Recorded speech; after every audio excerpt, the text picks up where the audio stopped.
Welcome back, everyone, and we have nukes. Eric Swalwell is at it again. Before we dive in, make sure to go on and subscribe and turn on notifications so that you're the first to know of all new content as it posts. With that said, let's dive right in. There's not much here. The actual screen you're seeing is the entirety of the article. The rest is just basically Swalwell getting roasted all over Twitter. But there's a lot of history going on here. You see, Representative Eric Swalwell, still polling at 0%, is reiterating every chance he gets that his mission is to take so-called assault weapons off the street. He announced that gun control is going to be his pet cause, and his most recent answer to how he'll do that is a mandatory ban and buyback. Now, without getting into the semantics of how do you buy back what you never sold, Swalwell will not even answer the question of how he plans to enforce it. Not too long ago, someone asked him that on Twitter. His response was a GIF image of Judge Judy rolling her eyes. So a sitting congressman who wants to be president is asked, how do you plan to enforce this policy? He responds with a meme. When asked, did you really just respond to a voter that you want to vote for you with a meme? And he happily said 100%. This is a very cut and dry issue. You see, AR in the popular platform AR-15 does not and never has stood for assault rifle. It stands for Armalite, the company that pioneered the design. The AR-15 is, at its core and in the most prominent caliber used, actually a very weak caliber rifle compared to others. It is semi-automatic only, meaning you pull the trigger, I don't care if you super glue that trigger down, you'll never fire more than one shot. The trigger must be actioned fully, meaning you pull the trigger, you sit like this for days, that ain't going to never fire again. You must release all the way, pull again. Now, for those of you who, like me, follow Jerry Michalek on YouTube, you'll know that that man can take virtually any firearm on the planet and action it faster than most of us could do in rapid fire mode. I watched him shoulder fire a 50 BMG rifle. This is a rifle that the shell is about 3.5, 4 inches long, as big around as a quarter at the base. This is what military snipers use. This is what they use for the mouth shot. For those of you who have seen the Mark Wahlberg movie Shooter, that's the rifle he blew up the beef stew can with, practicing his mouth shot. Jerry Michalek, a man in his, I believe, mid-60s, shoulder fired this thing 6 times in under a second. I don't care who you are, that's impressive, because every round was on target. I have watched him shoulder fire an AR-15 and 7-8 shots in under a second, all on target. And he's very simply doing 1, 2, 3, faster than most people can see. And that is the crux of this. The AR-15 is not a military rifle. It is not an automatic rifle. It is not a select fire rifle. It is a semi-automatic only rifle. The selector switch has 2 positions, safe and fire. Now, granted, in the 1960s, the Armalite company had developed this rifle, and they went to the United States Army and tried to sell this rifle to the Army. The Army, rightly, knew that a semi-automatic only rifle in the theater of war is monumentally stupid. Yes, most, if not all, marksman qualified soldiers, sailors, airmen, Marines, Coast Guard, whoever, will tell you that automatic fire sacrifices a lot of accuracy to send a lot of lead downrange. But if you're stuck in a fight or die situation in a war, in a theater of war, spray and pray sometimes works. Sometimes you need to send 30 rounds in a few seconds at the Taliban or ISIS or Hezbollah or Hamas coming at you. That's why the Army basically laughed in Armalite's face and said, no. They went to another arms manufacturer and said, we want a rifle that will do all of this stuff. Ultimately, it was the M16 that became the workhorse of every military branch out there. The M16 does physically and cosmetically only resemble the AR platform. Roughly the same shape, size, length, height, and width. In fact, the magazines from one to the other can be switched because the M16 is a 5.56 or 223 caliber weapon.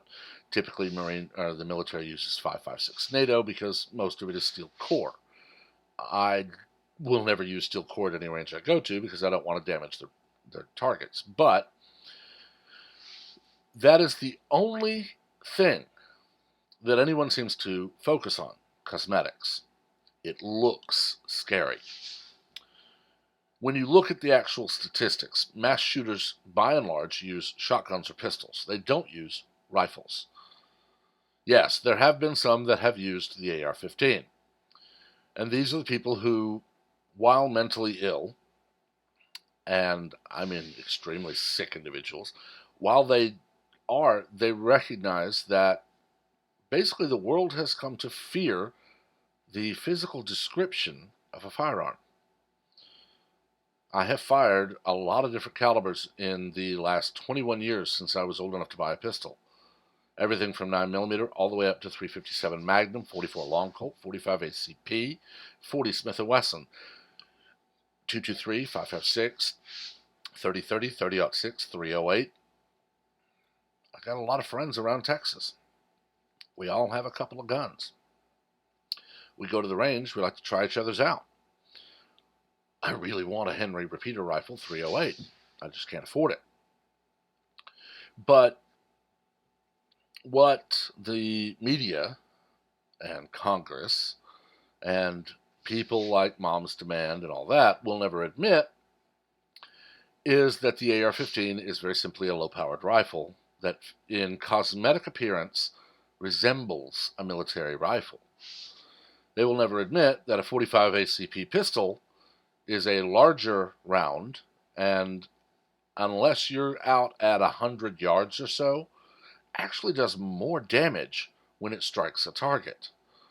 I've watched people do these demonstrations with either ballistics gel, full ballistics gel mock-ups of humans, a human analog, or just with watermelons or cantaloupes. You see, a 223 leaves this very small entrance and a very small exit wound because typically it's about that. Okay, and for those who can't see, it's about a 1/4 inch. That's about how wide the projectile is. And it's going so fast, it never mushrooms. Goes in, goes out. So unless it strikes a major organ or splinters your ribs, you're just going to have an entry and an exit wound, and you're probably going to get bandaged up. Whereas a 45 caliber, even if it doesn't mushroom, it's going to hit a lot. It's also large enough that it's probably going to slow down, and it's going to ricochet around. It's going to do more damage. Shotgun, for God's sake. Take a 12 gauge with buckshot at 30 yards and shoot a good-sized watermelon. You won't have an entrance wound. You won't have an exit wound. You won't have a watermelon. Take a 357. Standard caliber for a lot of revolvers. You might have a little bit of the front left. The back will be gone.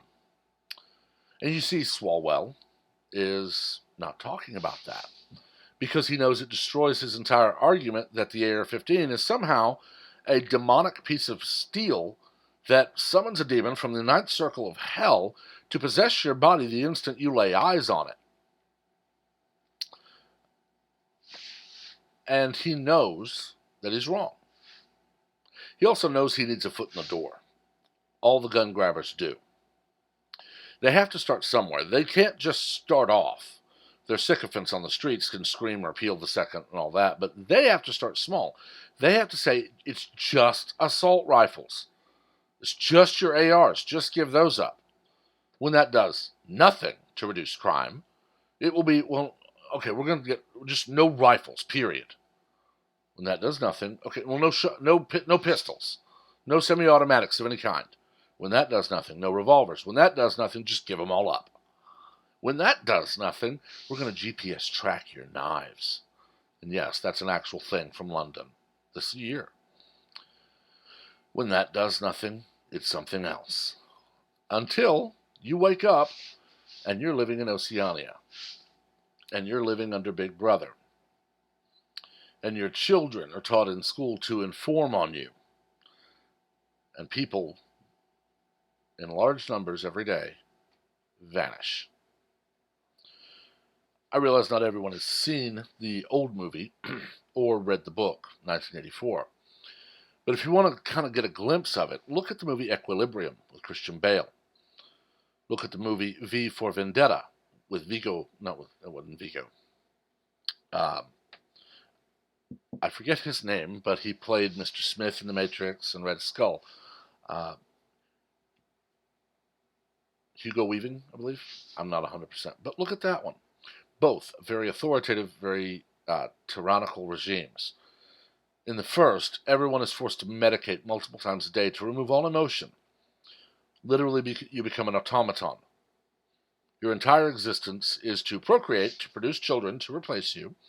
And until they are old enough to replace you, you go through your daily regime, and that's it. Music, books, art, TV, all gone. Anyone who doesn't like it, killed. Or V for Vendetta, where it's simply a police state where everyone is too afraid to do anything. Is that the world you want to live in? Because you need only look around throughout history at regimes who have disarmed their people. Look at Pol Pot, Joseph Stalin, Adolf Hitler, or Nicolas Maduro. You see, very shortly in a human life, after a population is disarmed, dissidents are killed. People are scared into obeying. And here you have a presidential candidate who has said he will put down any anti-confiscation rebellion, even if it means using nuclear weapons on American citizens. Now, thankfully, in closing, the military will laugh in his face and walk off their post. Vast majority, at least. Because they swear to the Constitution. Not the President, not Congress. The Constitution. So, with that said, and while we are hearing Joe Satriani in the background on my phone, make sure that you guys comment down below. Let me know what you think. Keep it civil. We don't learn from argument. We learn from debate. Make sure you also like and share the video, as well as to subscribe and turn on notifications so that you are able to know all new content as it posts. Until next time, everyone, have a wonderful day.